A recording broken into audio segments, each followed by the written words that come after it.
Acción, tu revista mensual de cine y series, con los mejores estrenos de cine, fichas y reportajes coleccionables, series de televisión y 4 pósters todos los meses. Búscala en tu kiosco. Muy buenas, aquí estoy para hablar de Thor, Amor y Trueno. Antes de nada, los avisos de rigor. Primero, que esto va a ser una crítica con spoilers avisados. No va a haber spoilers antes de que yo los avise, los avisaré. Segundo, que esto es un vídeo de la revista Acción, que es una revista mensual, Acción Cine y también Acción Televisión, que podéis conseguir en los kioscos, pero que también podéis pedir a la dirección que os pondremos aquí. Y bueno, dentro de lo que podemos destacar, por ejemplo, pues lo que llevamos páginas de coleccionables, reportajes, entrevistas, actualidad, en fin, es una mezcla muy interesante de coleccionables y de actualidad, con noticias, reportajes, etcétera. Y aquí, por ejemplo, pues hicimos una cobertura de la vida y obra, aparte de los pósters, que ya veis que hay un montón, de la vida y obra de fichas de películas, etcétera, de Sidney Poitier. Hicimos un recorrido por la obra de Sidney Poitier, un reportaje, pues un poco recorriendo sus películas, con sus fotos, etcétera.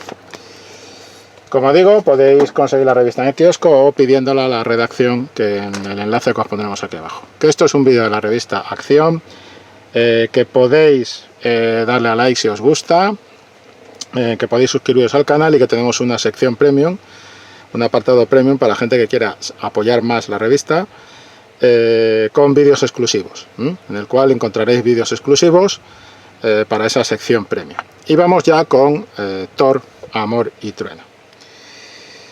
Bueno, a ver, yo le voy a poner 3 estrellas a la película, porque creo que esta película me ha recordado lo que dicen que dijo, porque yo no estaba allí cuando lo dijo, por lo tanto, lo que dicen que dijo, según las fuentes documentales, Luis Buñuel cuando vio Metrópolis de Fritz Lang. Dijo que era una película, eran 2 películas pegadas un poco por las tripas, ¿no? Que una de ellas era visualmente espectacular, visualmente innovadora, visualmente pues prácticamente una obra maestra, y que la otra, que era el guión de Thea von Harbou, que también con Fritz Lang metido en el guión, todo hay que decirlo, o sea, no echemos, pero vamos, el guión era de Thea von Harbou, pues era la parte más floja, que es la que contenía la historia romántica de Metrópolis y todo esto, que era muy floja, muy tontorrona y muy ñoña. 2 cositas sobre este ejemplo que he utilizado. Primero, lo he utilizado para que quede claro lo que quiero decir con lo de 2 películas pegadas por las tripas y una película que se pelea con la otra. Thor, Amor y Trueno no es Metrópolis, la parte de Metrópolis digamos de obra maestra audiovisual que fue Fritz Lang y tal, no estoy diciendo eso, pero tampoco estoy diciendo que la parte romántica sea tan simplona como era la parte romántica en el Metrópolis de Fritz Lang, pero sí que estoy diciendo que hay 2 películas que se están peleando consigo mismas. Entonces, la parte interesante, la parte que brilla, la parte que es por lo que le voy a poner 3 estrellas, es la parte de Christian Bale. No por Christian Bale, aquí no estoy haciendo un ejercicio de mitomanía. Claro, como Christian Bale fue el Batman de Christopher Nolan, pues claro, todo lo que haga este hombre tiene que estar bien. No, es que frecuentemente casi todo lo que hace ese hombre está genial. Casi todo, no vamos a decir todo, ¿vale? Porque tiene sus cositas flojas. Pero aquí, concretamente, es lo más sobresaliente de todo el reparto Christian Bale. Y además está envuelto, desde que arranca la película, está envuelto por lo que para mí es la mejor propuesta visual de la película. Está envuelto para lo que es, para mí, la parte de la película que tiene más contenido y contenido más maduro y más interesante. Y está envuelto en general en, yo no sé, detecto incluso una especie de digamos que seriedad y madurez del director, de Taika Waititi, cuando aborda este personaje del carnicero de dioses, ¿vale? Con una solidez y una solvencia Incluso diría que para ser Taika Waititi con una sobriedad, con un ejercicio de sobriedad, porque es absolutamente espectacular esa parte de la película, pero casi parece un Taika Waititi sobrio y con una madurez y una solvencia y incluso diría que con un afecto de saber, porque Taika Waititi es un tío muy inteligente, de saber lo que está, de saber que tiene delante una materia prima genial. No obstante, según ha declarado el propio Christian Bale, no sé si será verdad o no, hay partes de la película que no están, que se dijo que él había comentado, que había tenido escenas con Lena Headey, por ejemplo, con la Cersei Lannister de Juego de Tronos, que se han cortado, esas secuencias se han cortado en la película, en la que vamos a ver en cines. Después estarán en los extras de DVD seguramente, pero no están en la copia en cines. Y que, y esto no es un spoiler porque no está, o sea, no está, es algo que no está, ¿vale? Y que había rodado con otros actores, no diré más, pero que había rodado con otros actores, que son otros tantos personajes, y que un par más por lo menos, que no están en la película, porque se cortaron y demás. La película dura 1 hora 58 minutos, o sea que efectivamente ahí puede haber un tema. Pero quiero decir, a pesar de que se han producido en montaje esos cortes de algunas partes de Christian Bale, yo creo que donde está haciendo una labor realmente buena el director es en esas partes, en todo lo que rodea al carnicero de dioses, en todo lo que rodea a este personaje y demás. Cuando entremos en spoiler, que voy a entrar no tardando mucho, voy a ser muy rápido con este comentario de arranque y después me meteré en spoiler a tope, ya explicaré un momento concreto. Y después está la otra parte. ¿La otra parte cuál es? Pues en la otra parte, Taika Waititi tiene que lidia con, primero, el tema de Jane Foster coge el martillo de Thor.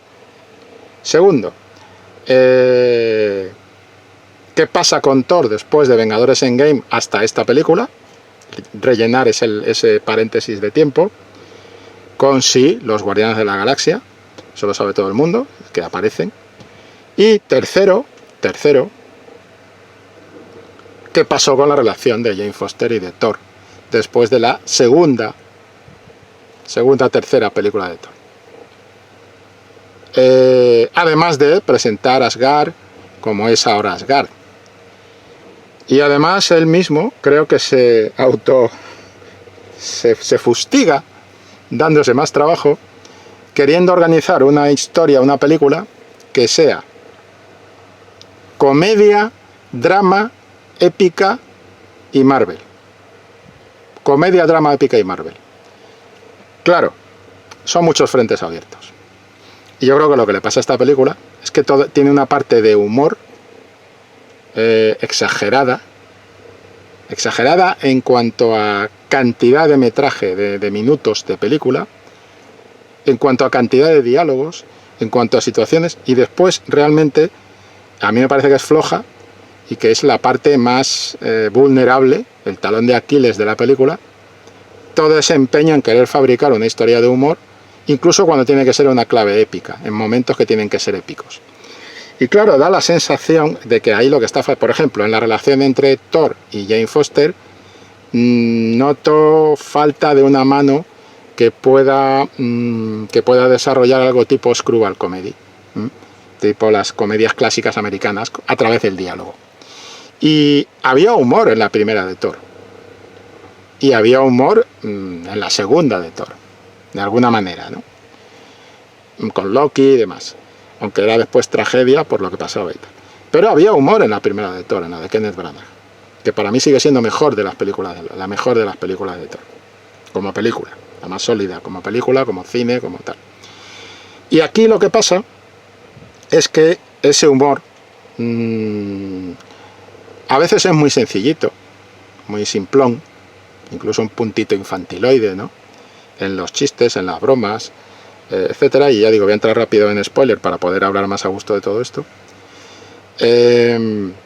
Y por otra parte, en lo que es la relación sentimental, de posible guerra de sexos y del tira de afloja y de tensión sexual ya resuelta, pero que hay que volver a resolver o no, pues no me funciona, no lo veo muy flojo. Y para ser sincero, Tampoco sé para qué le han dado el martillo a Jane Foster, pero no porque me parezca mal, es porque creo que no está bien aprovechado. A un nivel épico, en la épica la película se resiente mucho. Creo que Taika Waititi estaba más sujeto a códigos Marvel en Thor Ragnarok, aunque metiera sus bromas y tal, y creo que en esta se ha desatado completamente, la han dejado completamente libre y ha salido lo que pone al final la película. Una película inspirada, basada en personajes de los cómics Marvel,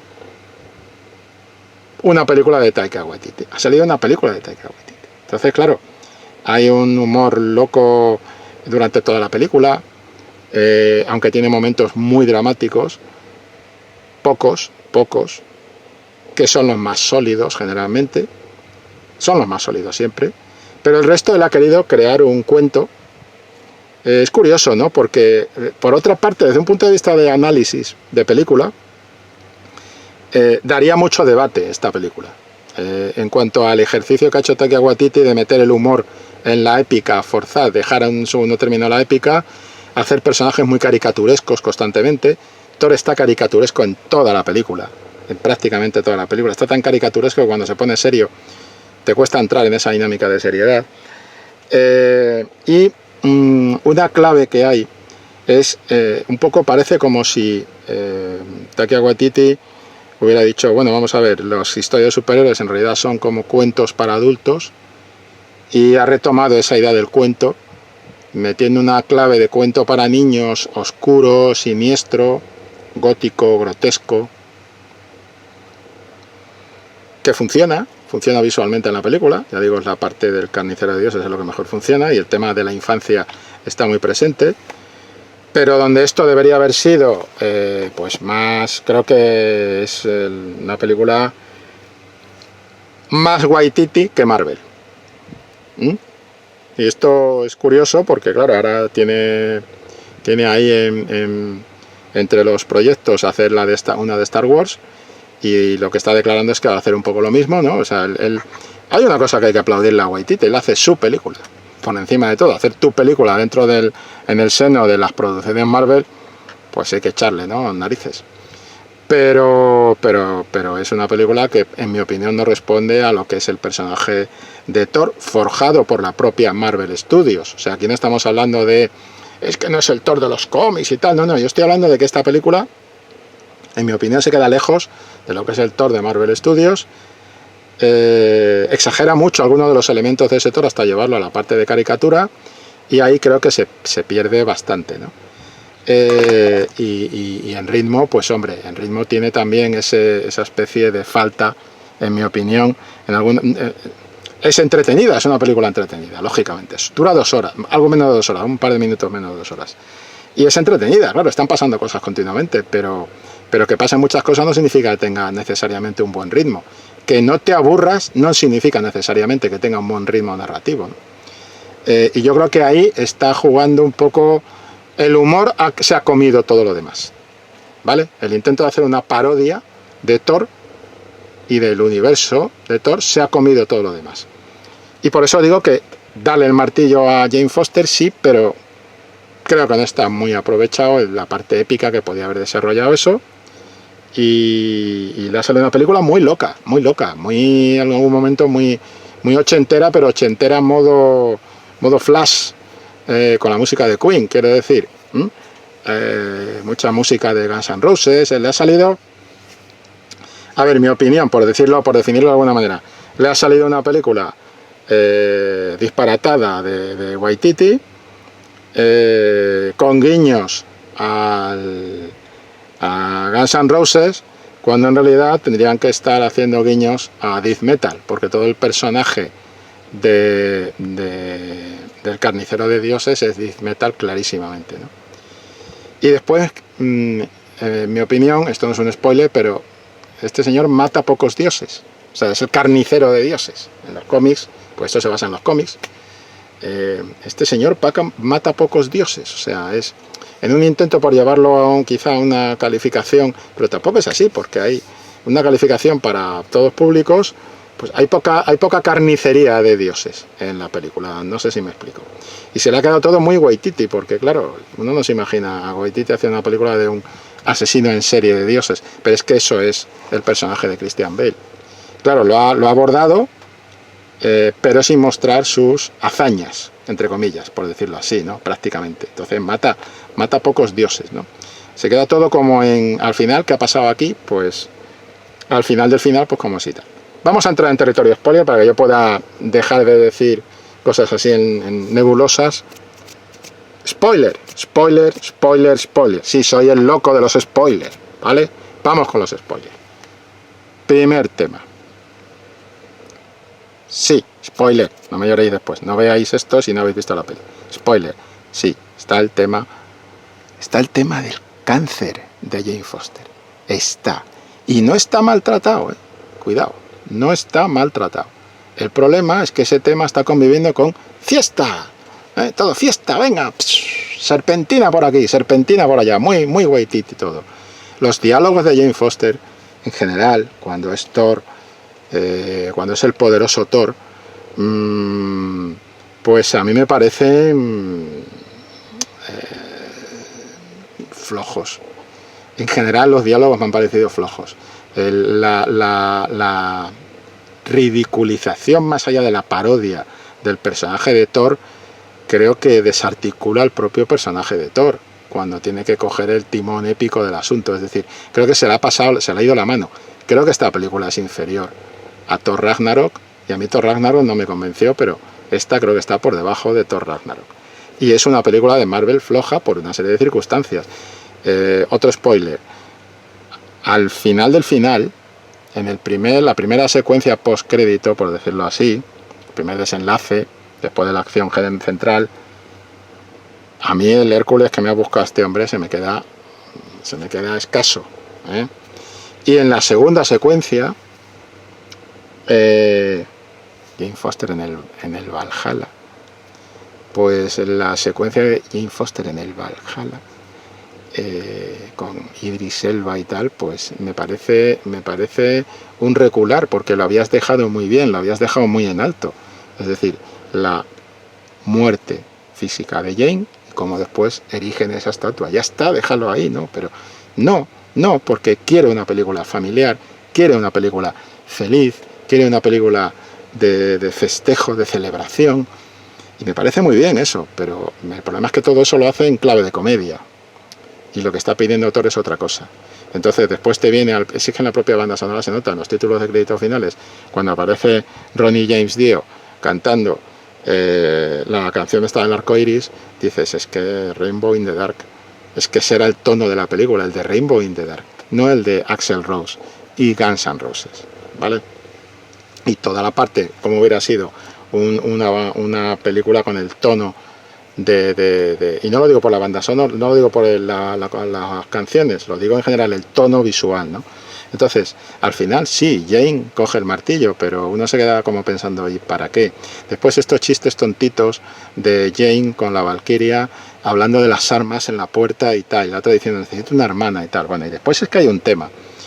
A ver, yo en ese huerto, no es que no me quiera meter, me puedo meter y me puedo quedar muy a gusto si me meto, porque me parece que todo se está pasando de rosca, pero muchísimo. En un sentido y en el otro, cuidado, por los dos lados. Por los dos lados. Estamos fabricando un monstruo, estamos fabricando una situación monstruo, en mi opinión, con tanta pancartita por un lado y por otro.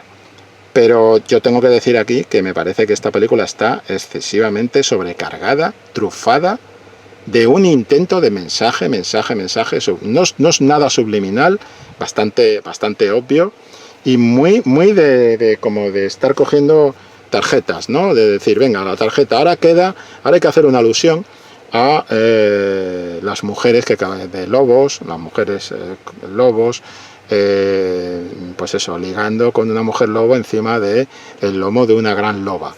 Este tipo de mensajitos, el arco iris, o la masculinidad tóxica, cómo la masculinidad tóxica se agudiza con la edad, o esa figura simplificada de ese Thor amo de casa y madre más que padre de la cría, al final, en el desenlace. Es decir,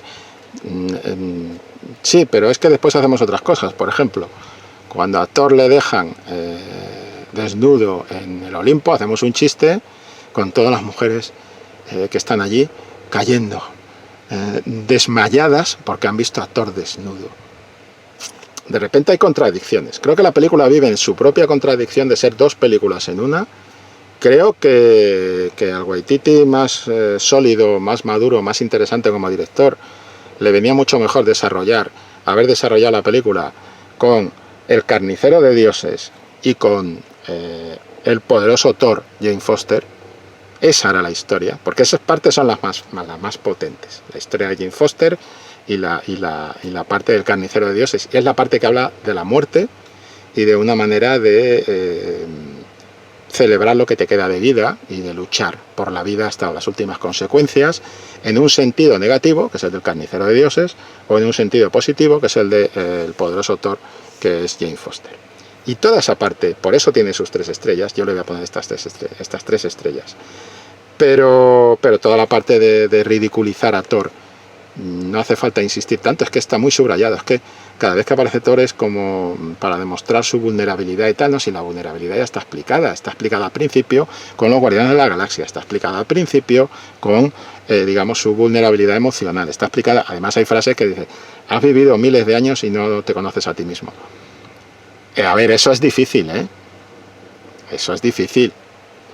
Podrían haberle dicho, has vivido 1000 años y no has aprendido nada de la vida. Eso puede ocurrir, pero has vivido 1000 años y no te conoces a ti mismo, es un mensaje de libro de autoayuda que no se lo cree nadie. Nadie que haya vivido 1000 años, nadie que haya vivido 60 años. Yo me conozco perfectamente a mí mismo. Sé cuáles son mis vulnerabilidades, mis puntos débiles, también conozco mis puntos fuertes. Estaría bien que Thor tuviera algún punto fuerte, aparte de estar muy macizo y ser muy atractivo. Debería tener otro tipo de punto fuerte este personaje, pero parece que sí, pelea, lucha, no se rinde, este tipo de cosas, pero es que me lo han puesto en demasiada clave de parodia durante toda la película para que al final pueda sostenerse como personajes que piden la ocasión que sí que aprovechó Kenneth Branagh, que sí que se aprovechó en la segunda película de Thor y que hasta el propio Taika Waititi aprovechó mejor en su película Thor Ragnarok. Y aquí es que el problema es que se les ha ido la broma, ha perdido el control de la broma. O sea, la broma está bien, pero tiene que haber una parte épica que la película tiene, pero claro, esa parte épica tiene que hacer una lucha titánica para sobreponerse a la broma. Y lo tiene muy difícil. La aparición de Russell Crowe, por ejemplo, pues es una aparición que es que yo creo que ahí no se está, al contrario de lo que digo de Christian Bale, creo que Christian Bale sí se está aprovechando, aunque parte se haya quedado en la sala de montaje, cortado, pero creo que la de Russell Crowe tenía que estar un poquito mejor escrita, que funciona mucho con rollo guiño, pero yo creo que de guión es una de las películas de diálogos más flojas de las que he visto yo de Marvel Studios. Y en lo referido a contenido, pues toda la parte de contenido está en esa película que digo, del carnicero de dioses, que hubiera quedado genial, si se hubiera centrado en eso, ¿no?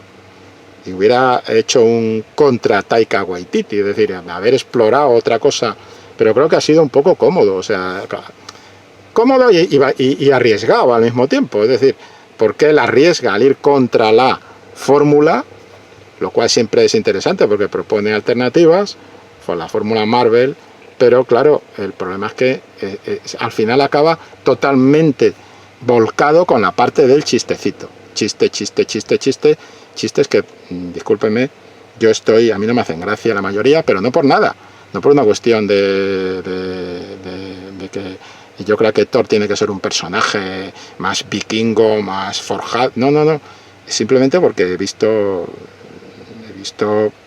películas de Marvel que manejan mucho mejor el chiste. Esta es una que se le ha pasado la mano con el chiste, y con chistes muy tontorrones, muy de jijiji, jajaja, muy simplones, ya digo, esto de las chicas hablando de armas, ¡juas! ¡Qué gracia! A mí no me lo parece, es decir, no. Ese momento era un momento que tenía que haber sido, digamos que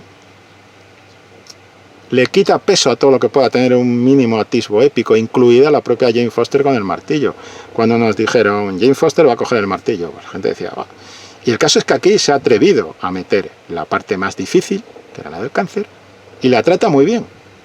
Y le ha salido muy bien. ¿El qué le ha fallado? Pues se le queda muy simplona la historia de amor, se le queda muy simplona los chistes, esa especie de juego glam, de rock glam, y ese juego pues de la broma, de la parodia. Ha hecho una comedia sobre Thor, que yo no sé cómo la van a recibir la gente, los aficionados a las propias películas Marvel. Ya he oído a alguien que ha dicho, me he reído un montón. Bueno, pues enhorabuena, me alegro, pero no es lo que uno espera de una película épica Thor de Marvel, tratándose los temas que se están tratando. Y ya digo, un ejemplo, el carnicero de dioses mata poco. Tiene una parte muy buena, cuando está con los niños, en la jaula de los niños, saca la serpiente y dice, hombre, tanto hablar de decapitación. Y ahí está Christian Bale y dice, si es que cada vez que Christian Bale la película sube. Cada vez que aparece Christian Bale la película sube. Claro, a lo mejor el binomio Christian Bale con Jane Foster, con Natalie Portman de protagonista, como el poderoso Thor, habría funcionado. Claro, ¿qué pasa? Claro, había que meter. El estudio, lógicamente, exigía que se metiera a Chris Hemsworth, que es Thor. Y es ese encaje el que no va en la película. Esta película, como el poderoso Thor, Jane Foster, el poderoso Thor con el carnicero de dioses, es otra película. Y es una buena película. Lo que podemos ver de esa película. Pero claro, al meter a Thor y parodiar constantemente a Thor, y Thor tontorrón, y Thor bobalicón, y Thor que no sabe hacer un discurso, y Thor que tiene ese rollito con su nueva arma, y esa añoranza por la arma antigua, y el chistecito de, evidentemente, el martillo de Thor como pene, que por ahí no quiero entrar, pero bueno, un poco ese rollo de la virilidad, y de lo que no es la virilidad, y la feminidad, y la masculinidad tóxica, y todo este lío, eso encima le metes ahí, que si el arco iris, que si los unicornios, que si bla bla bla, y al final te das cuenta que es que no llegas a... Y después me parece que creo que en Thor Ragnarok y en esta, creo que se ha malgastado toda la mitología que tenía Thor alrededor de él, y de hecho se ve en una secuencia de esta película, cuando te cuentan en una secuencia de montaje todo lo que ha perdido Thor, toda la gente, todos los compañeros que ha perdido. Creo que se ha dilapidado un poco, ¿no? Y no solo con Loki, que Loki, fijaos. Y después que lo de los dioses del Olimpo, que ahí había una oportunidad de decir, bueno, pues aquí metemos caña, otra vez Taika Waititi pone por delante la parte de comedia, y es que esto no creo que deba de ser algo equivalente en superhéroes a lo que es para vampiros lo que hacemos en las sombras. Lo que hacemos en las sombras está muy bien como película, como comedia, como todo, pero es que vampiros, superhéroes, mitología, Thor, mitología nórdica. Hay momentos en la película cuando ellos van al mundo este de los dioses, donde están los dioses refugiados, asustados, que ahí dices, aquí puede haber chicha y tal. El cara a cara de Russell Crowe con Hemsworth, dices, aquí podría haber. Pero claro, como al final vamos a ir a la broma, pues acabamos jugando con el rayo de Zeus. Y se prolonga el chiste visualmente más de lo debido, es decir, te da un poquito como de esto. Preparando lo que pasa después, pero es que lo que pasa después es como todo, es decir, Thor mata a Zeus, pero al final Zeus no está muerto. Jane Foster muere, pero al final va al Valhalla. Quiero decir, demasiado caramelo final cuando has querido entrar en la parte siniestra.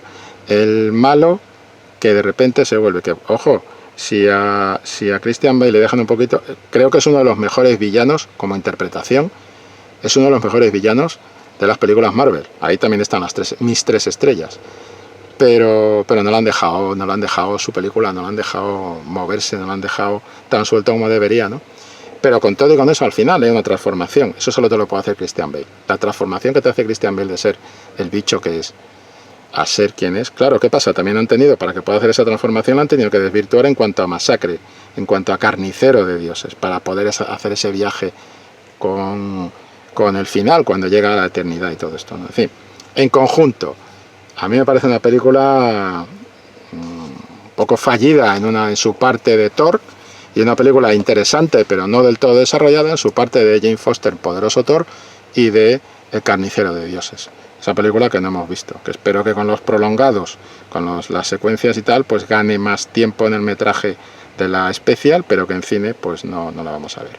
Vale, 3 estrellas, una de las flojas de Marvel en mi opinión, y se le ha ido la mano en la comedia a Taika Waititi. Esto a modo de resumen general. Hasta luego. Acción, tu revista mensual de cine y series, con los mejores estrenos de cine, fichas y reportajes coleccionables, series de televisión y 4 pósters todos los meses. Búscala en tu kiosco.